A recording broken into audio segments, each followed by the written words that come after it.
Hey everyone, welcome to droids. So आज हम एक नए डेटा स्ट्रक्चर की बात करेंगे जिसका नाम है स्टैक। तो स्टैक एक लिस्ट है where items are added and removed from only one end. यानी कि अगर हम एक एग्जांपल को रेफ़र करें जिसमें है कि जो हमारी बुक्स हैं वो एक ऑर्डर में हम रखते हैं, या स्टूडेंट्स हैं वो आते जाते हैं एंड एक के ऊपर एक रखते जाते हैं। तो जो भी उसको निकालेगा सबसे पहले वो बुक को रिमूव करेगा जो कि है टॉप पे, यानी कि ये वाली बुक। तो इसी को हम स्टैक डेटा स्ट्रक्चर कहते हैं। इसका सेकंड पॉइंट है कि इट फॉलोज लीफो, यानी कि ये एक प्रिंसिपल है जिसका मतलब है लास्ट एंड फर्स्ट आउट। तो स्टैक में क्या होता है, जो सबसे लास्ट में हम रखते हैं यानी कि इंसर्ट करते हैं लास्ट में, वो सबसे पहले बाहर आता है। अगर हम इस लिस्ट को प्रेफर करें तो इसमें है कि जो वन है वो सबसे पहले रखा गया है, तो ये सबसे पहले नहीं निकलेगा। फाइव लास्ट में रखा गया है तो इसी को हम सबसे पहले निकालेंगे या फिर डिलीट करेंगे, जो भी ऑपरेशन हमें परफॉर्म करना है। तो स्टैक एक लीफो डेटा स्ट्रक्चर है।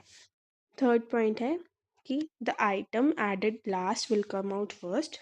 ये लीफो का ही मतलब है कि जो भी आइटम लास्ट हम डालेंगे वो सबसे पहले बाहर आएगी। एंड उसके बाद है कि Java has built in stack class called stack inside Java util. अगर हमें स्टैक क्लास को इंपोर्ट करना है तो हम लिखते हैं जावा डॉट यूटिल डॉट स्टैक, उसके पहले इंपोर्ट नाम का हम कीवर्ड लिखेंगे। तो ये तो है जावा कलेक्शन फ्रेमवर्क्स को यूज़ करके अगर हम करें, यानी कि जो इनबिल्ट फंक्शंस है उसको यूज़ करें अगर।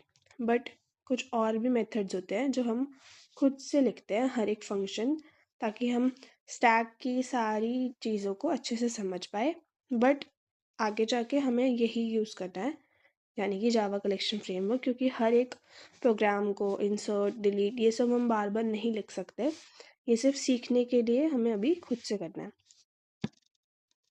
ओके, तो स्टैक में कुछ इनबिल्ट फंक्शंस हैं। अगर हम क्रिएट भी करते हैं तो हम नेम जो है उन प्रॉपर्टीज़ को यही देंगे। अब है फिफ्थ कि to add an item we use push function. अगर हम इनबिल्ट फंक्शन पे जाए तो वो तो नाम यही है, और अगर हम खुद से भी बनाएं तो हम इंपोर्ट करने के बजाय यही नाम दे देते हैं। पुश का मतलब होता है एक एलिमेंट को स्टैक में इंसर्ट करना, यानी कि अगर मुझे फाइव के बाद सिक्स्थ को इंसर्ट करना है तो हम पुश फंक्शन को यूज़ करके इंसर्ट करेंगे।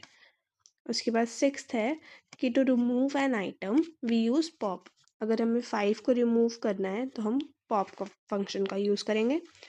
उसके बाद to see the top item without removing. अगर हमें रिमूव नहीं करना, बस देखना है कि उस टॉप एलिमेंट में क्या नंबर है या क्या डेटा हमने स्टोर करा है, तो उसके लिए हम यूज़ करेंगे पीक फंक्शन।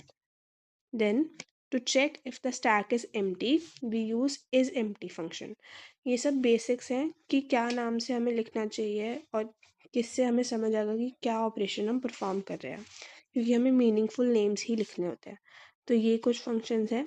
पुश का मतलब इंसर्ट, पॉप मतलब फर्स्ट यानी कि इसको डिलीट करना, पीक का मतलब है कि फर्स्ट एलिमेंट क्या है वो देखना, एंड उसके बाद एम्प्टी कि हमारी स्टैक एम्प्टी है या नहीं।